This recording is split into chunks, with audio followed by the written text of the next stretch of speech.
ગુજરાતની અંદર છેલ્લા કેટલાય દિવસોથી સ્થાનિક સ્વરાજ્યની જે ચૂંટણીઓ હતી એનો માહોલ હતો એ જામી ગયો હતો.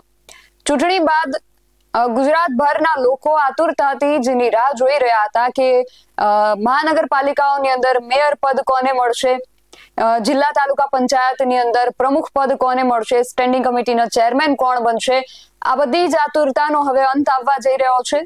ગુજરાતના મુખ્યમંત્રીના નિવાસ સ્થાને પાર્લામેન્ટરીની બેઠક મળી છે અને હવે આ બેઠકના અંતે કદાચ નિર્ણય લેવાઈ જશે કે ગુજરાતની અંદર સ્થાનિક સ્વરાજ્યની ચૂંટણીઓ પૂર્ણ થયા બાદ હવે આ બધા પદની આતુરતાથી જે રાહ જોવાઈ રહી હતી એ અંતે કોને મળી રહ્યું છે. શું છે સમગ્ર વિગત જાણીએ આ અહેવાલમાં. જય હિન્દ, BSI ટીવી ન્યૂઝ પર આપની સાથે હું છું નિધિ ગઢવી. ગાંધીનગરથી હાલ મોટા સમાચાર સામે આવી રહ્યા છે. ગાંધીનગરમાં મુખ્યમંત્રીનું જે નિવાસ સ્થાન છે ત્યાં 6 મે, 7 મે અને 8 મે આ 3 દિવસીય એક પાર્લામેન્ટરી બોર્ડની જે મહત્વપૂર્ણ બેઠક છે એ યોજાવાની છે. આજે સવારે 10:30 વાગ્યાથી જ આ બેઠકની શરૂઆત જે છે એ થઈ ચૂકી છે અને આ બેઠકને લઈને રાજકીય વર્તુળો જે છે એમાં પણ ભારે ઉત્સુકતા જોવા મળી રહી છે. રાજ્યમાં સ્થાનિક સ્વરાજ્યની જે સંસ્થાઓ છે એમાં સત્તા મજબૂત બનાવવા માટે આ બેઠક જે છે એને અત્યંત મહત્વપૂર્ણ માનવામાં આવી રહી છે. જે માહિતી મળી રહી છે એ માહિતી મુજબ વાત કરું તો આજે બેઠક છે એ બેઠકમાં ગુજરાતની કુલ 393 જેટલી સ્થાનિક સ્વરાજ્યની સંસ્થાઓ જે છે એના માટે જે પદાધિકારીઓ છે એની પસંદગી અંગે ચર્ચા કરવામાં આવશે, જેમાં 15 મહાનગરપાલિકાઓ, 34 જિલ્લા પંચાયત, 84 નગરપાલિકા અને 260 તાલુકા પંચાયતનો પણ સમાવેશ થાય છે. અને ખાસ કરીને આમાં મહાનગરપાલિકાઓની અંદર મેયર, ડેપ્યુટી મેયર, સ્ટેન્ડિંગ કમિટીના ચેરમેન સહિતના જે અગત્યના હોદ્દાઓ છે એના જે નામ છે એને લઈને ખૂબ મહત્વપૂર્ણ ચર્ચા કરવામાં આવનાર છે. સૂત્રો પાસેથી માહિતી મળી રહી છે કે ભારતીય જનતા પાર્ટી દ્વારા આ વખતે સંગઠનને વધુ મજબૂત બનાવવાના ઉદ્દેશ્ય સાથે જે અનુભવી નેતાઓ છે એમને તો આગળ કરવામાં જ આવશે, પરંતુ સાથે સાથે જે યુવા અને નવી પેઢીના જે આગેવાનો છે એમને પણ મહત્વ આપવાનું છે. સામાજિક અને પ્રાદેશિક સંતુલન પણ જાળવવાનું છે, એટલા માટે એને પણ ખાસ ધ્યાનમાં રાખવામાં આવશે અને સાથે જ જે કાર્યકર્તાઓ છે એમાં પણ સંતુલન અને સમાધાન જળવાઈ રહે એ માટે પણ ટોચના જે નેતાઓ છે એમના દ્વારા ચર્ચા કરવામાં આવશે અને આ ચર્ચા જે છે 3 દિવસ સુધી ચાલશે. આજે બેઠક છે દરમિયાન દરેક જિલ્લા અને જે શહેર છે એના માટે અલગ અલગ નામો જે છે એની યાદી ઉપર વિસ્તૃત ચર્ચા કરવામાં આવશે અને એ પછી જે અંતિમ પસંદગી છે એની મંજૂરી જે છે આપવામાં આવશે. મુખ્યમંત્રી, પ્રદેશ ભાજપના જે અગ્રણીઓ છે અને પાર્લામેન્ટરી બોર્ડના જે સભ્યો છે બધા જ હાજર રહેશે અને આ જે પ્રક્રિયા છે એને પૂર્ણ કરશે અને એને અંતિમ સ્વરૂપ આપશે.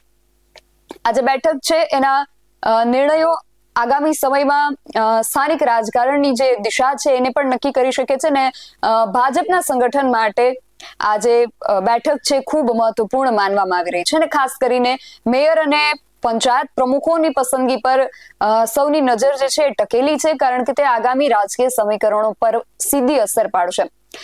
નજીકમાં જ 2027ની વિધાનસભાની ચૂંટણીઓ આવી રહી છે, એટલા માટે આની અંદર જે જ્ઞાતિ જાતિના સમીકરણો છે એ પણ ભારતીય જનતા પાર્ટી એને ધ્યાનમાં રાખીને આ જે નિર્ણય છે એ લેશે, કારણ કે 2027ની વિધાનસભાની ચૂંટણી ઉપર એ સીધી જ અસર પાડશે. એટલે જ્ઞાતિ જાતિના જે સમીકરણો છે સાથે જે પ્રાદેશિક સમીકરણો છે એને પણ ધ્યાનમાં રાખવામાં આવશે અને અંતે 3 દિવસની ચર્ચાના અંતે આ નિર્ણય જે છે એ જાહેર કરવામાં આવશે. આગામી 11મી તારીખે જ્યારે પ્રધાનમંત્રી બંગાળની ભવ્ય સફળતા બાદ ગુજરાત પ્રવાસે પ્રથમ વખત આવવાના છે ત્યારે એમના આગમન પહેલા જ જે મેયર છે, ડેપ્યુટી મેયર છે, સ્ટેન્ડિંગ કમિટીના ચેરમેનનું પદ છે કે પછી પંચાયતોના પ્રમુખનું પદ હોય એ અપાઈ જશે અને એ નક્કી થઈ જશે.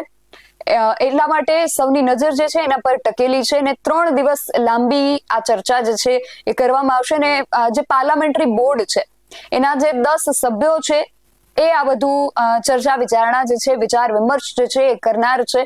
આ બોર્ડની અંદર 10 સભ્યો છે, જેમાં સૌથી પહેલા તો મુખ્યમંત્રી પોતે છે. મુખ્યમંત્રી ભૂપેન્દ્ર પટેલના નિવાસ સ્થાને જ આ પાર્લામેન્ટરી બોર્ડની જે બેઠક છે મળી રહી છે સાથે એમાં જે પૂર્વ મંત્રી અને આદિવાસી નેતા તરીકે જેમનું નામ ખૂબ અગ્રેસર છે ભારતીય જનતા પાર્ટીમાં, એવા ગણપત વસાવા પણ છે.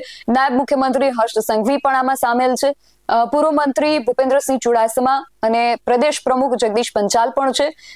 રાજ્ય કક્ષાના જે શહેરી વિકાસ મંત્રી છે દર્શના વાઘેલા, એ પણ આ બોર્ડના સભ્ય છે. કૃષિ મંત્રી જીતુ વાઘાણી, પૂર્વ મંત્રી આઈ.કે. જાડેજા, ઉર્જા અને પેટ્રોકેમિકલ્સ મંત્રાલય જેમના હાથમાં છે એવા ઋષિકેશ પટેલ, અને ભાજપ સંગઠનના જે હાલ મહામંત્રી છે રત્નાકરજી, આ 10 જે સભ્યો છે એ આ પાર્લામેન્ટરી બોર્ડના સભ્યો છે. અને આ 10 લોકો હવે નક્કી કરશે કે ગુજરાતની અંદર જે જગ્યાએ ભારતીય જનતા પાર્ટીની જીત થઈ છે ત્યાં હવે મહાનગરપાલિકાઓમાં કોણ મેયર પદ સંભાળશે, કોણ સ્ટેન્ડિંગ કમિટીનું ચેરમેન બનશે, કોણ ડેપ્યુટી મેયરનું પદ સંભાળશે, જિલ્લા પંચાયતોમાં પ્રમુખ કોણ બનશે, તાલુકા પંચાયતોની અંદર જ્યાં ભાજપે જીત મેળવી છે ત્યાં પ્રમુખનું પદ કોને આપવું.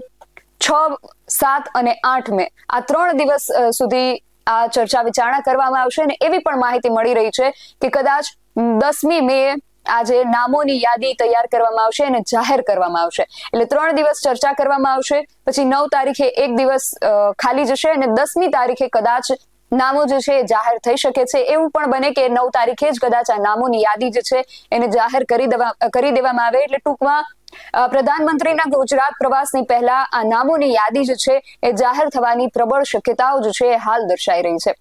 તમારું આ સમગ્ર વિષયને લઈને શું માનવું છે અમને કમેન્ટ કરીને ચોક્કસથી જણાવજો. આવા જ વધુ અહેવાલો સાથે મળતા રહીશું. તમે મારી યુટ્યુબ ચેનલને સબસ્ક્રાઇબ કરવાનું અને અમને ફેસબુક અને ઇન્સ્ટાગ્રામ પર ફોલો કરવાનું ભૂલશો નહીં. બાકી નવી અપડેટ્સ માટે આપ જોતા રહો BSN TV ન્યૂઝ. નમસ્કાર.